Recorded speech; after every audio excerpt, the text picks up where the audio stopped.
Okay, here we go.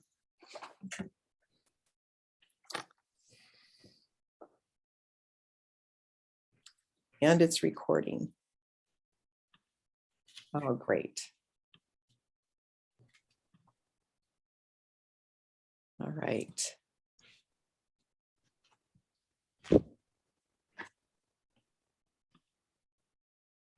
Perfect.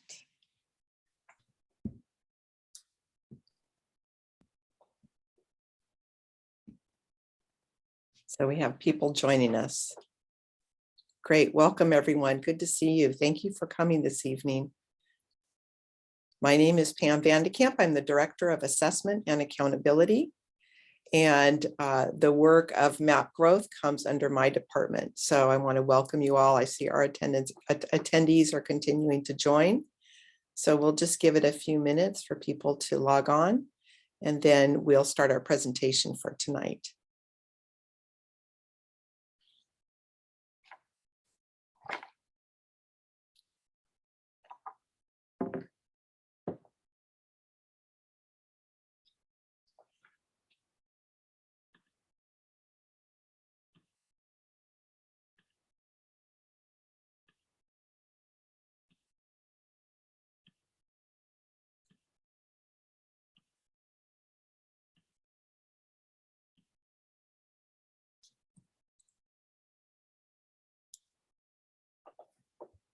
All right, good evening, everyone. Thank you for coming tonight. This is our MAP growth family night, and we'll have some time to talk about our MAP growth assessment and the results that our administrators and teachers work with.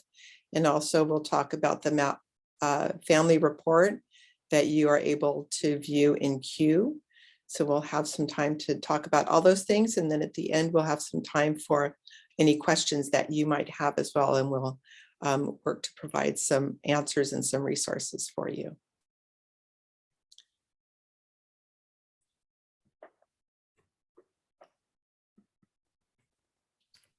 Good evening, everyone. My name is Dr. Woodward. I'm the Assistant Superintendent of Teaching and Learning. And as Dr. Vandekamp said, very glad to have you with us this evening. I'm delighted that more people continue to join in this meeting so we can give you an overview of the MAP assessment in order that you can better understand the purpose of the MAP assessment, be able to interpret the MAP family letters, and be able to understand specifically how your student is showing growth in school. So on that note, I'm going to turn it back over to Dr. Vandekamp, who will take us through the presentation. Thank you. I also want to introduce our Director of Elementary Education, Shay Galletti, who's with us, and our Director of Secondary Education, Nimarta Graywall. And so I really appreciate them being here as well. We're all very invested in this, and we want to make sure that we provide all the information that you need so that students can be successful. So I'm going to go ahead and share my screen and take you through our assessment. All right. So our assessment is called the Measures of Academic Progress, and it is an adaptive test. So it changes as your student answers questions correctly or incorrectly. We give this assessment currently in grades 2 through 8 in the area of math, and grades 3 through 8 in the area of reading. It's also optional for language usage, which focuses on areas of vocabulary, grammar, sentence structure, and spelling. Really, we want to focus on this assessment because we want to challenge students in their academic growth and support them in continuing to make progress throughout their academic career. This assessment is given 3 times a year in fall, winter, and spring, and it's considered a formative assessment because we take these results and we're able to apply them to the students' learning. It's also a summative assessment. At the end of the year, we can really see how students have grown over the course of the year. What I'd like to share with you is a short video that gives a little more information around MAP growth.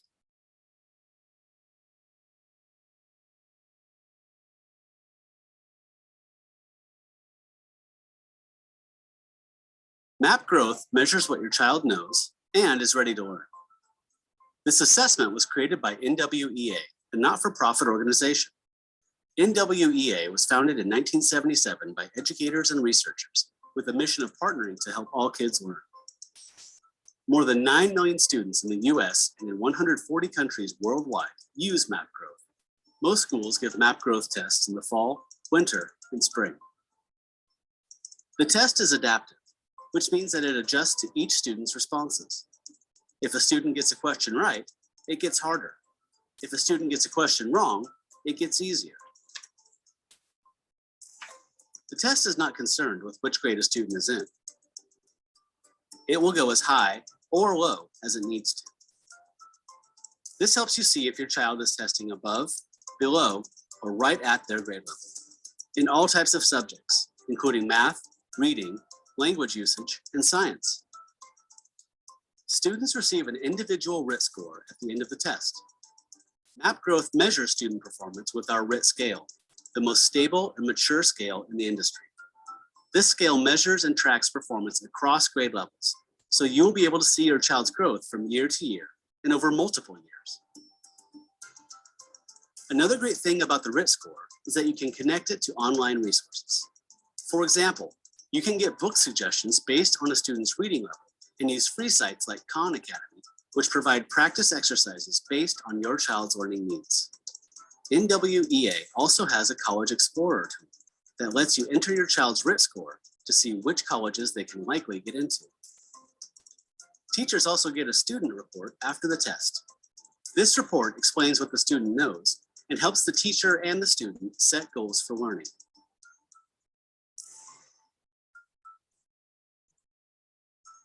Every 3 years, NWEA provides schools with norms. This is anonymous data for more than 10 million students around the country. It tells teachers and students the top, middle, and bottom scores of all these students combined, so they can compare where a student is to other students and help them grow. A teacher can then say to a student, "Wow, you're in the 98th percentile. What kind of work will keep you challenged?" Or, "You're in the 58th percentile for math. Let's look at where you need help." Map Growth improves both teaching and learning by giving teachers accurate information about your child. For more information about Map Growth, visit nwea.org/parent-toolkit.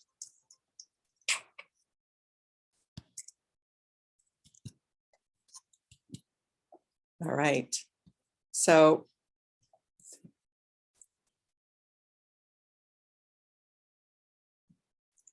let me go ahead and reshare my screen.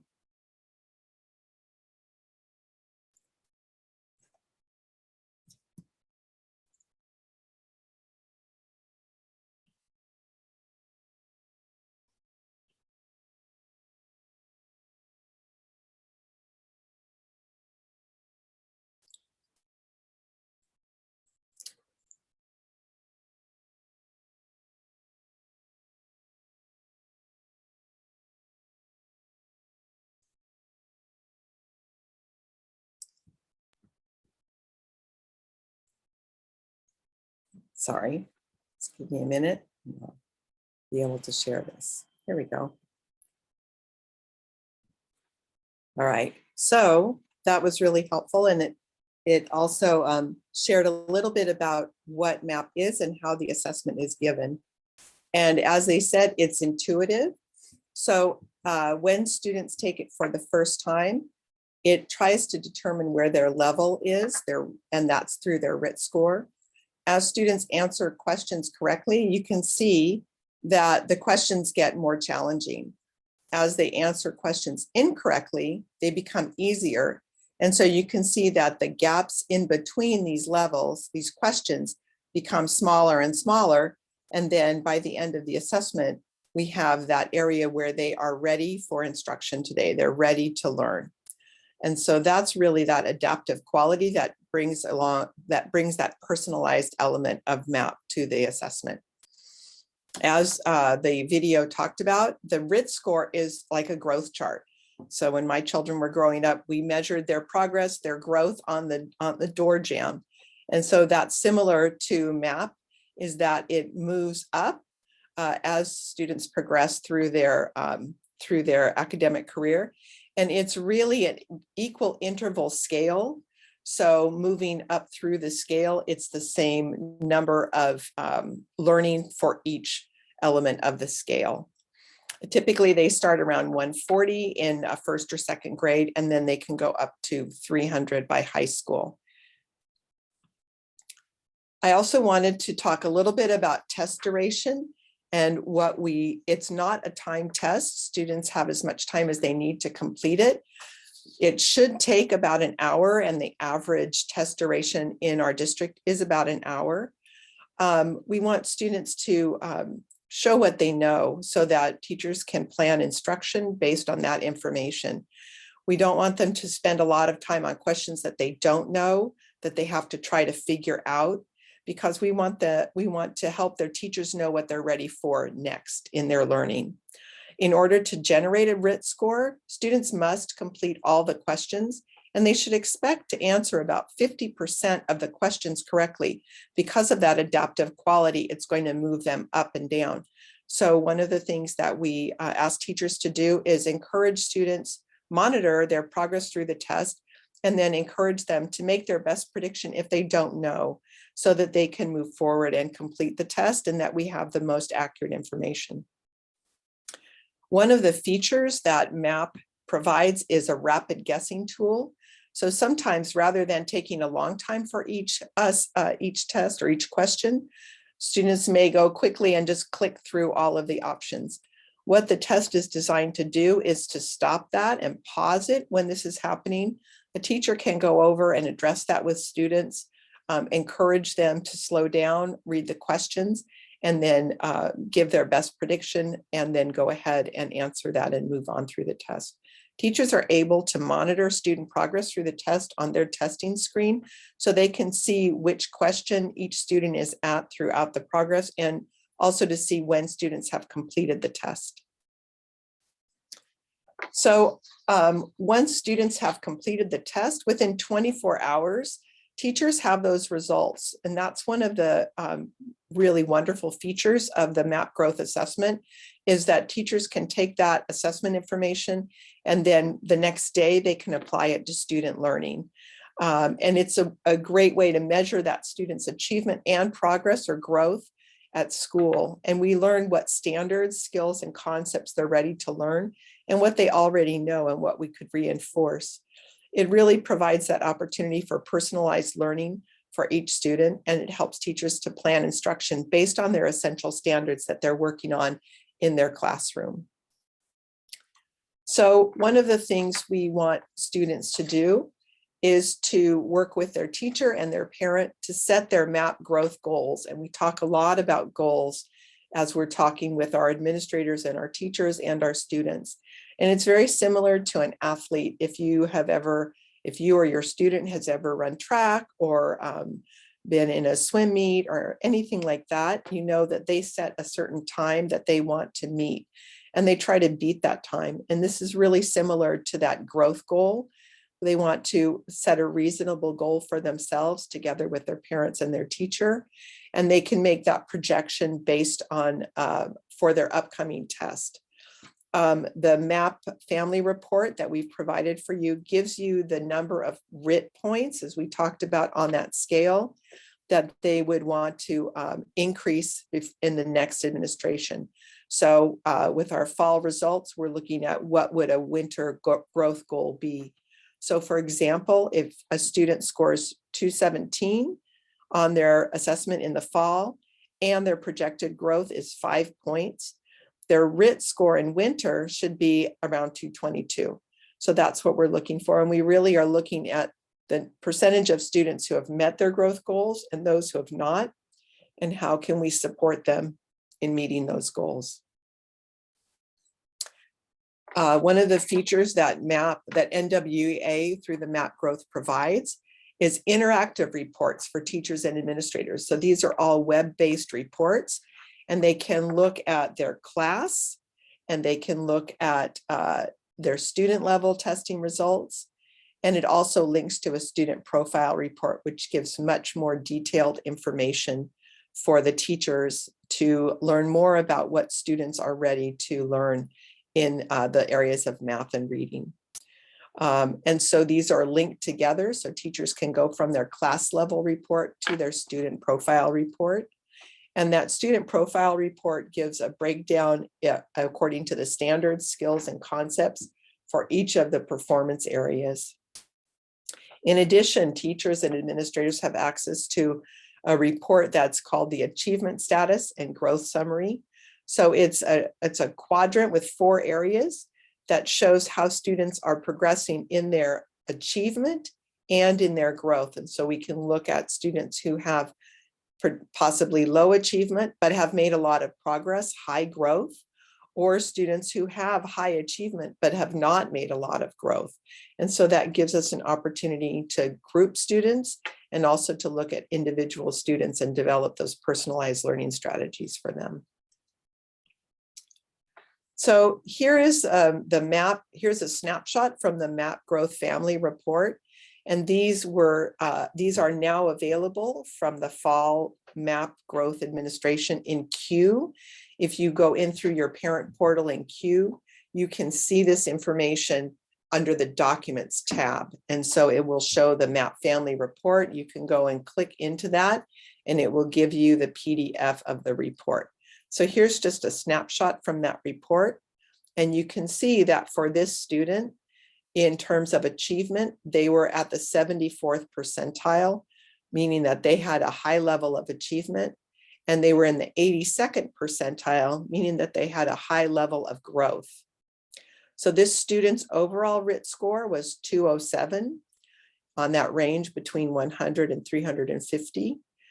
The average for our district, for Pleasanton Unified School District in 4th grade, was 209.8. So that student is very close to the average math RIT score for our district for all students in 4th grade.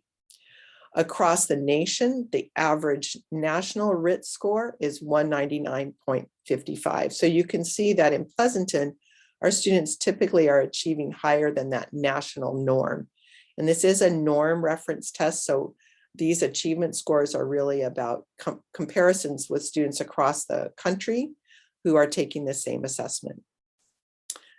In the family report, you can also see the goal performance areas. So these are broken down by in math, operations and algebraic thinking, number and operations, measurement and data, and geometry. And so for this student, an area where they might want to focus on is measurement and data. And that would be an area for some additional growth.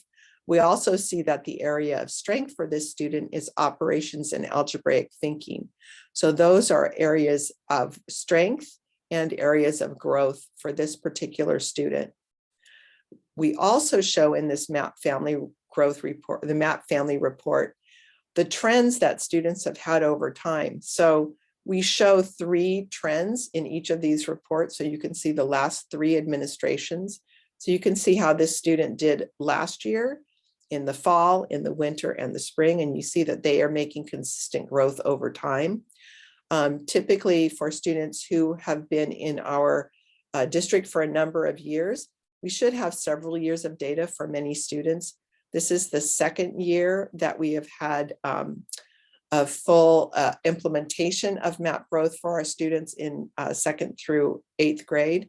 And so we're continuing to build our understanding of these growth measurements. And so at the bottom here, you can see that we have a growth goal for this student, which is 6.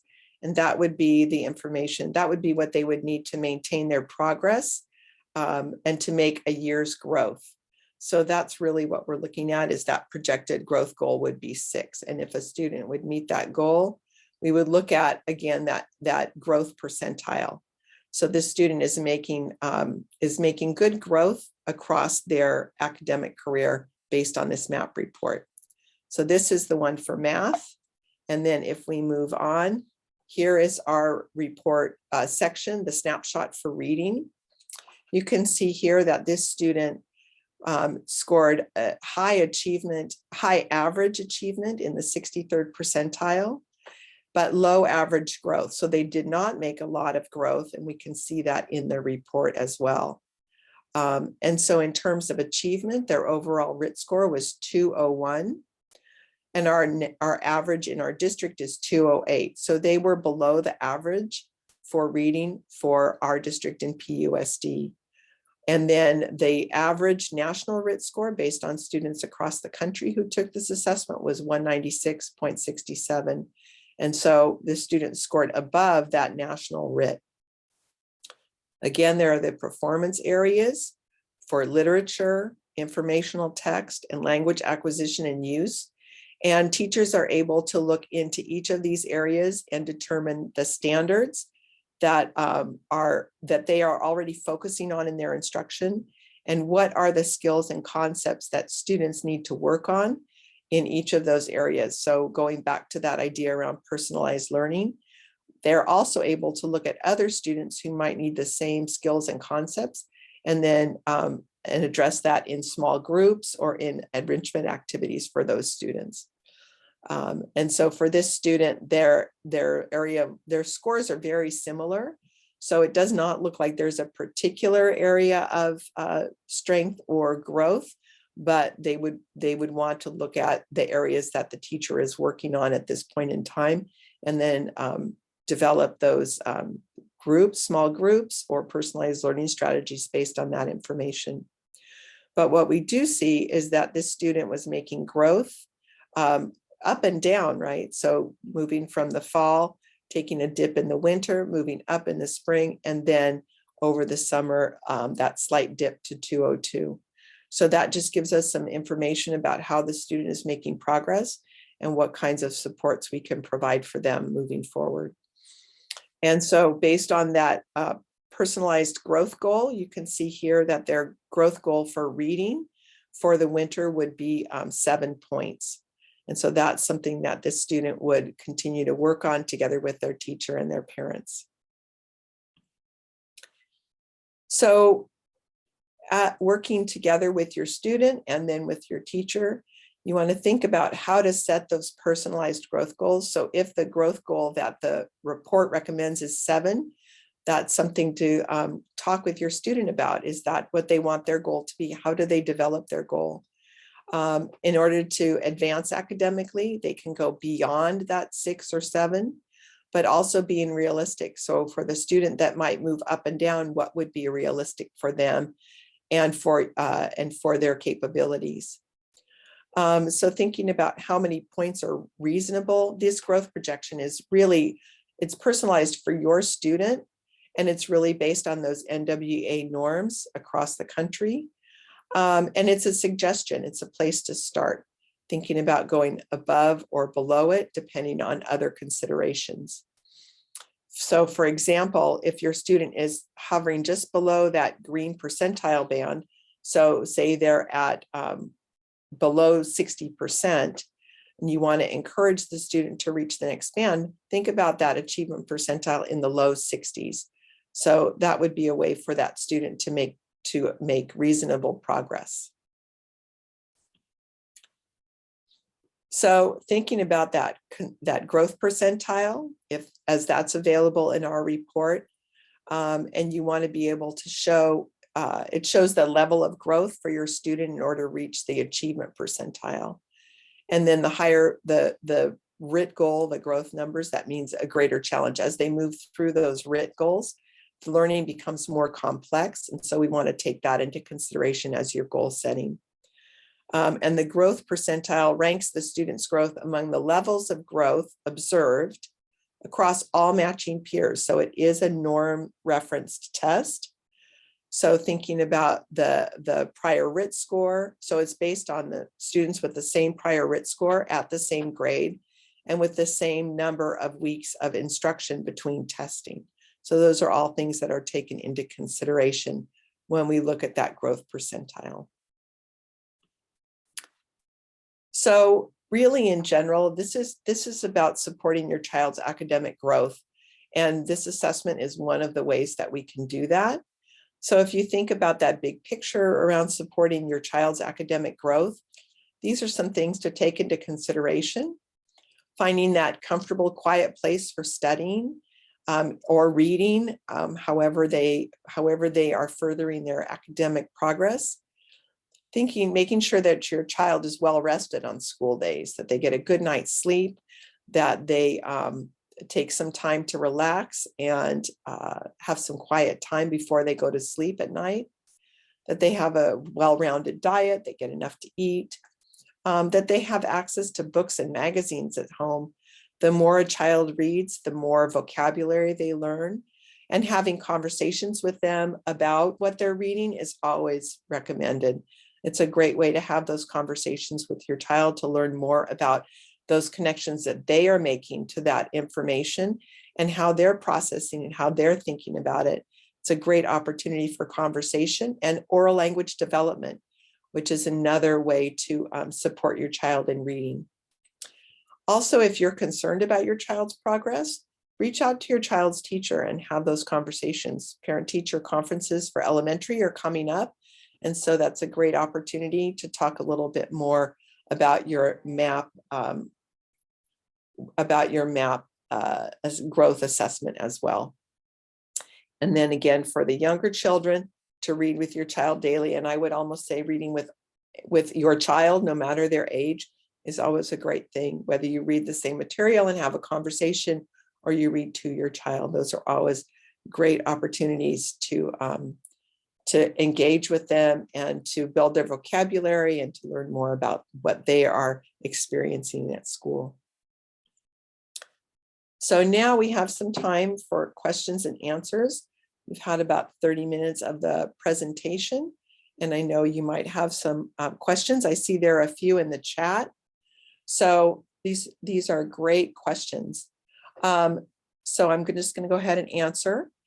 So the first question I see is, where in Q can we find past MAP test results? So we've only started offering this information in Q since last spring. And what you would find in the spring MAP growth report is their assessment levels from the past year. So when we do the assessment in winter, we'll do an updated family report and we'll be able to offer those in the winter. So then you'll have the 2 years of test results. Since we've only started, it was only adopted by our board in 2019. We don't have data for all of the students for our students across the years that we were piloting. So those are the best way to find that information is in Q for those two administrations. The percentiles at the top of the family growth report are national data. So those are the national norms. So as they said in the video, they have 9 million students around the world who are taking this assessment. And so they really look at students in our district, and I think they said 40 states in the United States who are using this. The MAP assessment, the MAP growth assessment through NWEA is the prototype for our CASP assessment. And they were actually invited to participate in that and to lead that. And they declined because they really wanted to focus on their own research. Another piece of information about NWEA is that it is a nonprofit organization, as they said, started by teachers because they wanted to have a reliable and valid assessment for their students. And so they take whatever money they make, because it's nonprofit, they put it back into research. So they're always looking for better ways to improve the assessment and especially to improve the results and the data that they provide. So every year they have a new report that they can share with teachers and administrators so that they can better target what students need in their report. Do we see any effects of the pandemic, low growth or progress? So we actually on Thursday, I'll be providing a report to our Board of Trustees. And what we see is that there is some level of decline in our students, but it's really very small.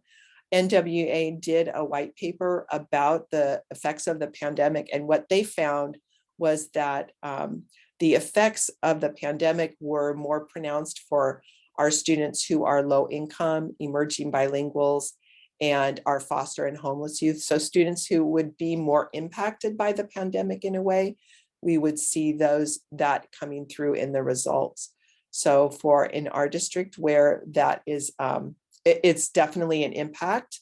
But what they were seeing is that for students that typically have less access to resources, that it had a much greater impact. The winter map test is on, it starts December 5th or December 6th, and it runs through January 28th. So that's the window, and it crosses that winter break. Elementary teachers typically like it earlier in December, and then our secondary teachers typically liked it later in January. So we tried to accommodate that. We want that testing window to be about 4 weeks so that we have the most accurate data. And then once the assessment window closes at the end of January, we'll create the MAP family reports and hopefully have them ready for you by the end of January. If a student is performing much higher than the average, an incremental improvement is then harder to achieve. Is their growth then viewed negatively? No, it's not. I appreciate that question. Such a great question. Because that growth goal is personalized, it's smaller. So the higher they are, they're not going to be looking at 6, 7 points of growth. Typically, they'll be looking at maybe 3 or 4. So because the learning is more complex and the assessment is really personalized for those students, that growth target will be matched to what that student really needs to maintain their growth over time. So that's such a great question. If the teachers can see the results in 24 hours, why can't the parents see the report? We don't have that capability to interface with Q so that information is available right away. That would be great if we were able to do that, but neither our Illuminate portal that we have, our educational intelligence platform, nor our student information system or NWEA provides that access. So it's something that we have, and we've designed the MAP family report specifically for Pleasanton. And so it just takes us a little bit of time. The other reason we do that is because we want to have that Pleasanton RIT score so that you can look at how students are doing compared to their peers in Pleasanton. And we don't have that Pleasanton RIT score until the window closes. And so that's why we developed the MAP family report so that we could share that Pleasanton RIT score. You're welcome. There is a student growth goal setting worksheet, and there's a family report with graphs. Those are available in the MAP reporting suite. So if that's something that you want, I would say ask your teacher for that information. That student growth goal setting worksheet is great, and it shows you their progress over time. And that's a great way to work with your student to make sure that you're making that action plan for them. So I think that that's such a great question. Yeah, I would reach out to your teachers, especially if you're in elementary and have conferences. If you're in secondary, just let them know. And so that they can provide that for you. They can literally print it out and send it home with your kid. And it's a great way to have that conversation.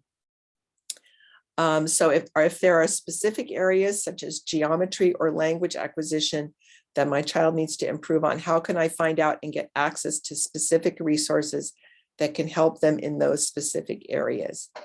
So I would say, again, that's a conversation with the teacher, because the teacher really knows where they're at in instruction. One of the things I notice is because of the way math is taught, right? It's taught in a spiral.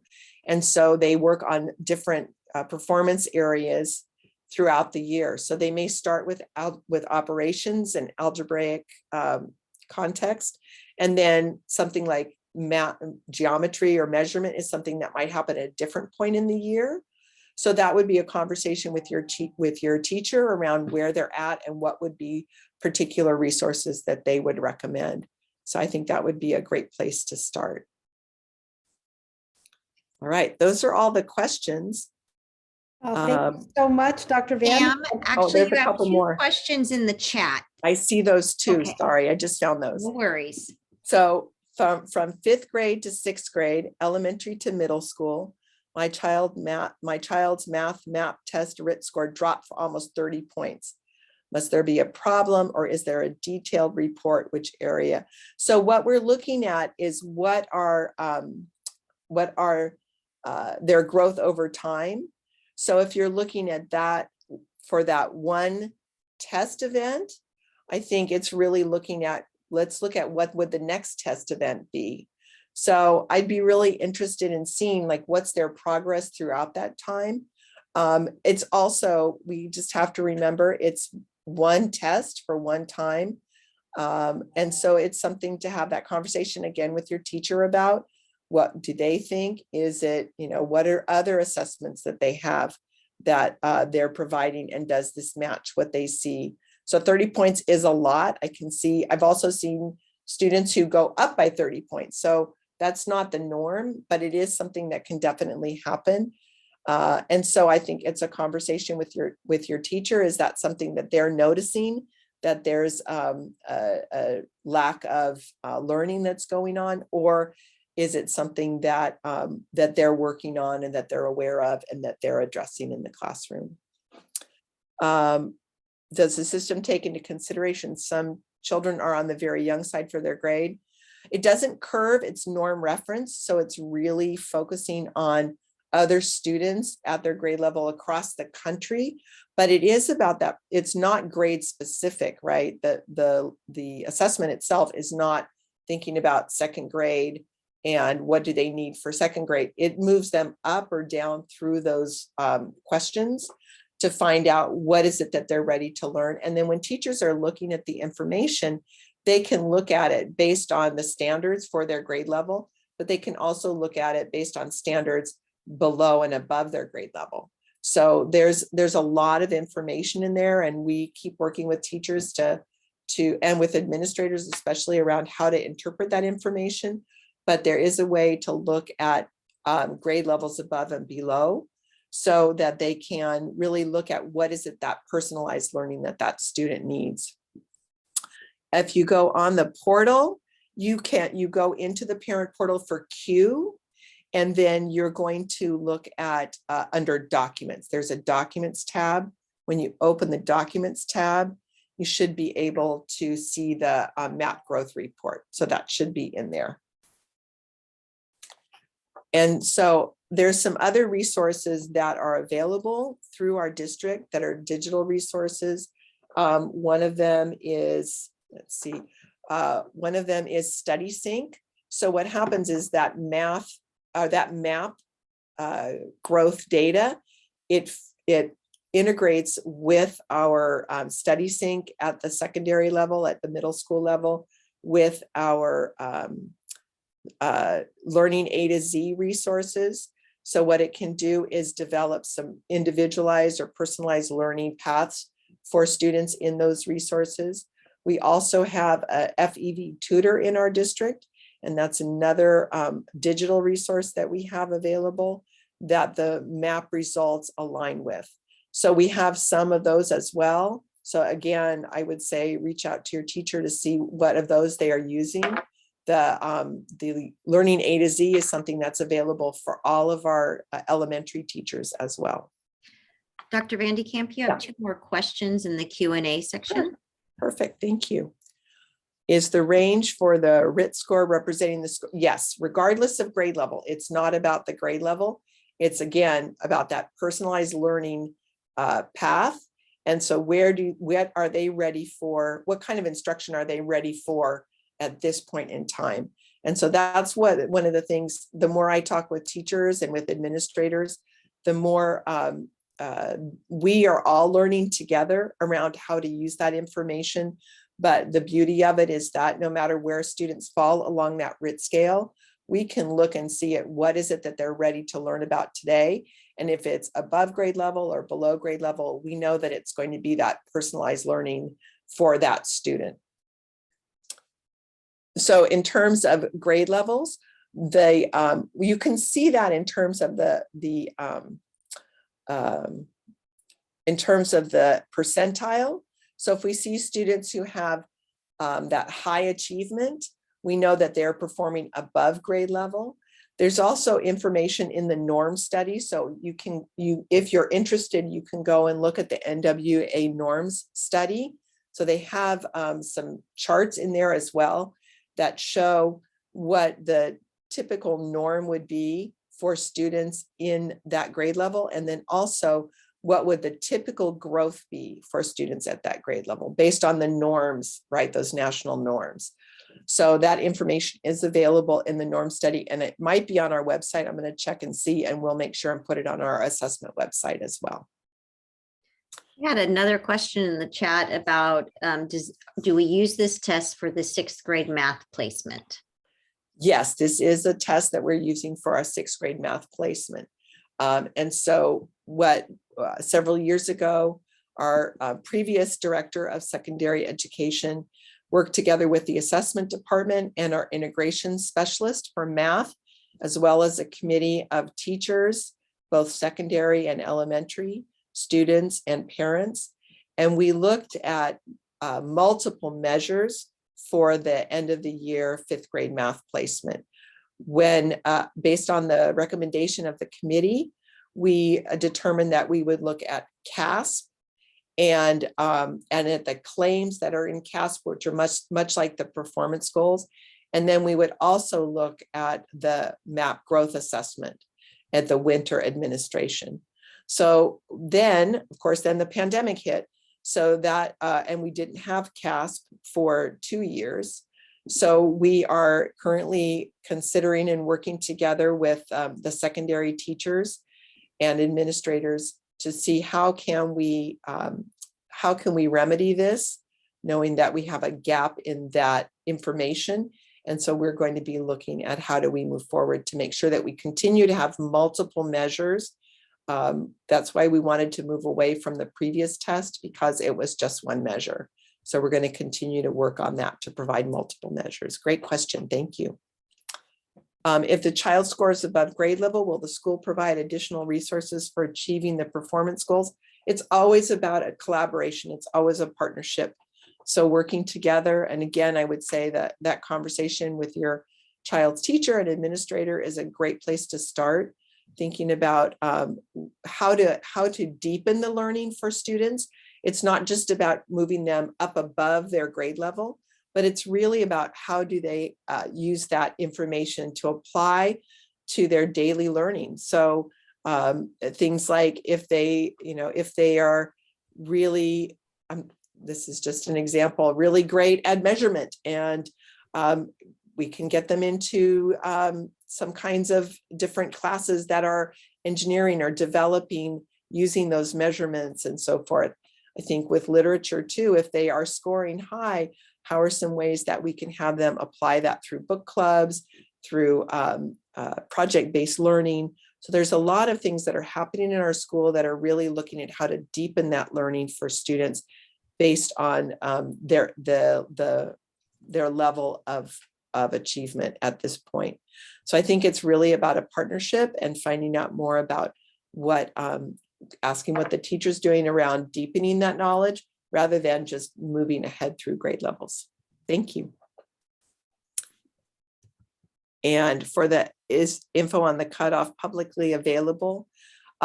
We've been providing that.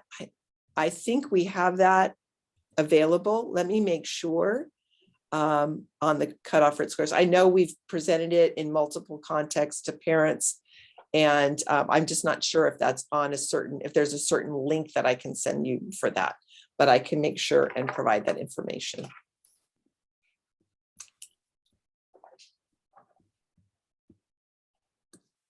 Dr. Van de Kamp, we have one more question in the chat.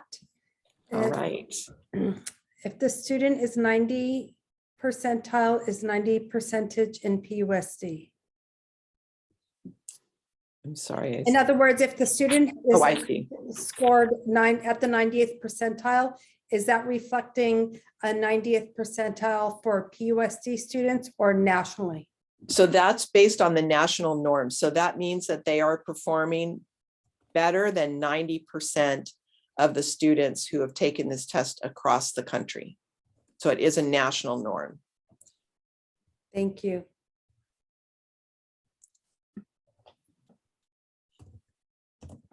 All right, so I don't know if Director Graywall or Director Galletti or you, Dr. Woodward, have anything you want to add at this time? We just very much like to thank our families that have attended this evening.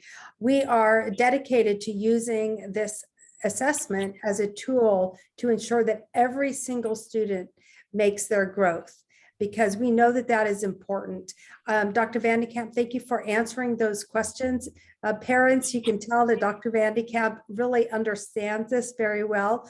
And Dr. Van de Kamp, I wonder if we could jot your or drop your email in the chat. And that way, if parents have further questions, they can reach out to you.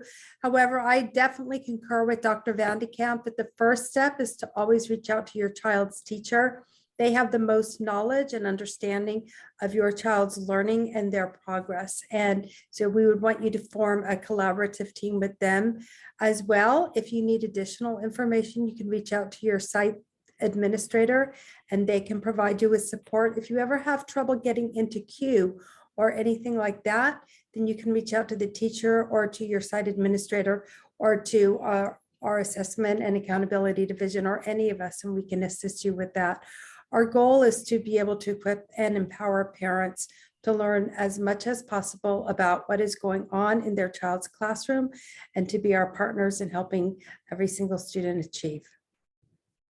Great. Thank you, Dr. Woodward.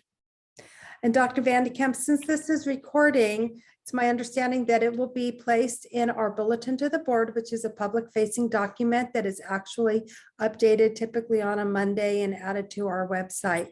So you'll be able to view this again whenever you have a chance, if you'd like, and share it with friends or family that are also interested in learning more that maybe were not able to be at this webinar this evening. All right. Thanks everyone for coming tonight. I did put my email in there. So if you have further questions, I would say, as Dr. Woodward said, start with your child's teacher and your administrator, and then feel free to reach out to me. I'm happy to answer any questions. Thanks a lot, everyone. Have a good evening. Thank you. Good night, everyone.